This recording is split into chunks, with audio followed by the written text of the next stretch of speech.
Apa itu konsep Malaysia Prihatin?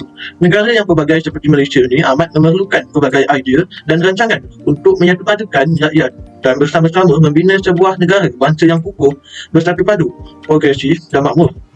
Konsep Malaysia Prihatin ini juga bermaksud semua rakyat Malaysia bekerjasama memerangi segala wabak ataupun masalah, sebagai contohnya wabak COVID-19, tanpa mengira ideologi politik, merangkumi semua lapisan masyarakat sama ada kerajaan, pembangkang, penjawat awam, sukarelawan maupun seindividu. Konsep dan formula ini juga diperlukan agar generasi Malaysia yang merdeka mempunyai keinginan yang sama untuk menuju ke satu destinasi dan sentiasa berbangga menjulang bendera perjuangan negara. Masyarakat luas sering memandang Malaysia sebagai sebuah negara model perpaduan atas keharmonian dan kesejahteraan rakyatnya yang terdiri daripada pelbagai kaum dan latar belakang. Ciri-ciri negara prihatin yang majmuk adalah kepelbagaian kaum dan budaya, kepelbagaian ekonomi serta perbezaan agama dan kepercayaan. Dalam mengutarakan konsep Malaysia Prihatin, dasar perpaduan negara telah dilancarkan untuk menjamin Malaysia kekal sebagai sebuah negara yang kukuh dengan teras perpaduan dalam kepelbagaian. Sistem pendidikan di Malaysia merupakan satu usaha yang sistematik dilakukan oleh masyarakat untuk menyampaikan pengetahuan dan kemahiran kepada ahlinya dalam usaha untuk memperkembangkan potensi diri dan masyarakat. Silang budaya pula berlaku apabila dua atau lebih individu daripada latar belakang berbeza berinteraksi yang mampu mencorak pemikiran generasi masa depan. Oleh itu, pendidikan silang budaya perlu diberi lebih penekanan di peringkat sekolah dan universiti agar semangat perpaduan antara pelbagai bangsa dapat terus dipupuk.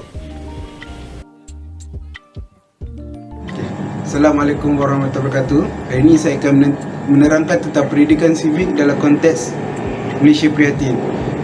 Pendidikan civic bererti ilmu berkaitan budaya, masyarakat dan kaedah untuk menjadikan seseorang lebih bertanggungjawab terhadap diri sendiri, masyarakat dan negara. Pendidikan civic dan kewarganegaraan membantu murid-murid untuk mendapatkan kemahiran yang perlu, pengetahuan yang asas, nilai civic yang terbaik dan kewarganegaraan yang kuat melalui proses pengajaran dan pembelajaran yang bermatlamatkan dan berorientasikan kemandirian murid. Terdapat 4 perkara penting yang dititikberatkan dalam silibus pendidikan civic dan kewarganegaraan. Yang pertama, belajar untuk mengetahui, belajar untuk bertindak, belajar untuk hidup bersama dan belajar untuk membentuk peribadi. Sekian, terima kasih.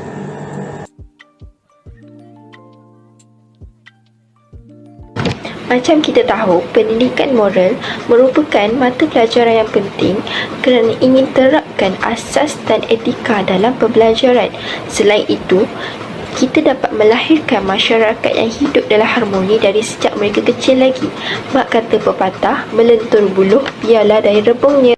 Hal ini juga setiap masyarakat mempunyai peraturan dalam kehidupan supaya dapat menyemai sifat kepribadian mulia dalam masyarakat. Sifat-sifat ini juga perlu dipupuk untuk generasi akan datang supaya tidak wujud masyarakat yang vakum. Pendidikan moral mempunyai pelbagai aktiviti seperti gotong royong dan program perpaduan. Di samping itu, bukan mudah untuk guru yang mengajar subjek ini kerana perlu ada asas pengetahuan dan kebolehan yang luas. Akhir kata, pendidikan moral amat penting bagi pembangunan negara yang hidup dalam perpaduan. Teruskan dengan slide yang seterusnya, iaitu pendidikan kurikulum. Sebelum saya merungkai dengan lebih lanjut apa itu yang dimaksudkan dengan pendidikan kurikulum, molek kiranya kita mengetahui apa yang dimaksudkan dengan pendidikan kurikulum. Pendidikan kurikulum membawa maksud sebagai sebarang aktiviti yang dijalankan di luar bilik darjah yang merangkumi proses pengajaran dan pembelajaran. Objektif penggubalan dasar dan pendidikan bertujuan agar masyarakat dapat memahaminya dengan baik dan ianya adalah berasaskan kepada pembentukan sebuah negara Malaysia sebagai negara yang demokrasi. Dasar-dasar pelaksanaan kegiatan kurikulum adalah seperti berikut. Kegiatan kurikulum merupakan sebahagian daripada kurikulum kebangsaan. Penyertaan murid dan guru adalah diwajibkan. Pelibatan kegiatan kurikulum dan penyertaan secara beramai-ramai.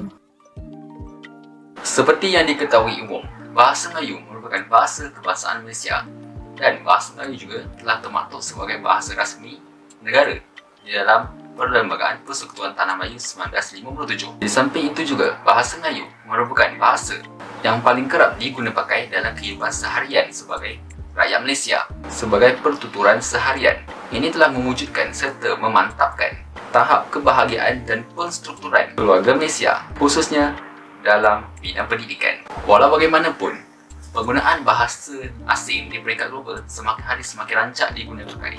Jadi, ini telah membuatkan bahasa Melayu semakin hari semakin kurang digunakan oleh rakyat Malaysia, terutamanya di dalam bidang pekerjaan. Secara tidak langsung, penggunaan bahasa Melayu di peringkat dasar, peringkat pendidikan di sekolah telah semakin hari semakin kurang digunakan kerana disebabkan oleh permintaan kerja yang lebih mengutamakan bahasa asing berbanding dengan bahasa Melayu. Terdapat pelbagai aktiviti boleh dilakukan untuk mewujudkan interaksi budaya dalam kalangan rakyat Malaysia, terutamanya di sekolah. Antara aktiviti-aktiviti yang boleh dijalankan ialah aktiviti kokurikulum, aktiviti sukan dan remove program. Pertamanya, aktiviti kokurikulum. Dengan aktiviti kokurikulum, pelajar dapat berinteraksi dengan berlainan kaum dan membangunkan pelbagai kemahiran dalam diri pelajar. Antaranya ialah kemahiran berkomunikasi, kerjasama dalam satu kelab, berfikiran terbuka dan kemahiran menyelesaikan masalah. Seterusnya, aktiviti sukan. Aktiviti sukan adalah satu landasan untuk memupul perpaduan antara kaum. Ia adalah satu realiti dan bukan retorik. Sukan akan dipertandingkan mengikut umur dan kategori. Namun acara sukan tidak mengikut agama, kaum dan etnik. Perkara terakhir ialah mengadakan program remove. Program remove adalah salah satu aktiviti yang dapat mengalahkan perpaduan antara kaum secara holistik. Dengan program remove, pelajar dapat membangunkan sikap kerjasama, tolong-menolong dan melahirkan toleransi dalam pelbagai budaya dan bangsa di sekolah. Antara cadangan untuk memastikan peradaban interaksi berlainan budaya dapat dijalankan adalah dengan masyarakat perlu mengamalkan nilai-nilai murni. Yang pertama sekali adalah nilai hormat menghormati. Nilai ini menerima kelainan budaya, adat usam dan agama lain. Ini membawa kepada menghargai kepelbagaian yang berada di negara kita dan ia melahirkan perasaan bertimbang rasa. Yang kedua adalah nilai patriotik. Patriotik bukan sahaja dengan kita mengibarkan jalur gemilang dan sebagainya. Ia malah melalui kata-kata, cara berfikir dan tindakan demi kepentingan negara. Yang terakhir sekali ataupun yang ketiga adalah nilai kerjasama. Nilai ini penting untuk menghadapi cabaran dan ancaman negara. Contoh yang boleh dikaitkan dalam pendidikan silang budaya adalah dengan murid-murid di sekolah diberikan tugasan berkumpulan dan dalam satu kumpulan tersebut dicampurkan pelbagai kaum supaya mereka dapat bekerjasama antara satu sama lain.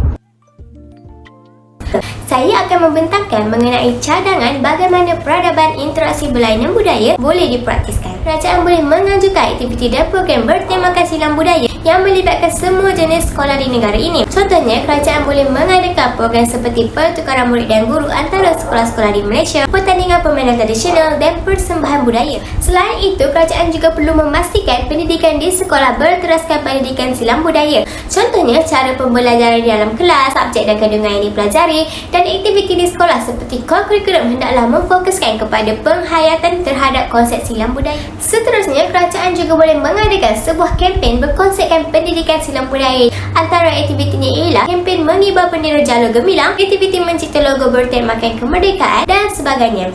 Kesimpulannya, semua pihak harus bertanggungjawab dalam melaksanakan tanggungjawab ini. Pemimpin mesti bekerjasama untuk menghidupkan semula tanggapan Malaysia prihatin dalam pendidikan silang budaya. Kesimpulannya, pendidikan silang budaya dalam persekolahan dapat mengeratkan hubungan etnik dalam kalangan murid-murid dan juga dapat memaparkan identifikasi kaum.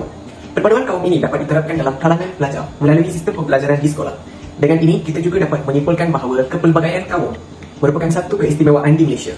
Sekian saja pembentangan dari kumpulan kami. Terima kasih.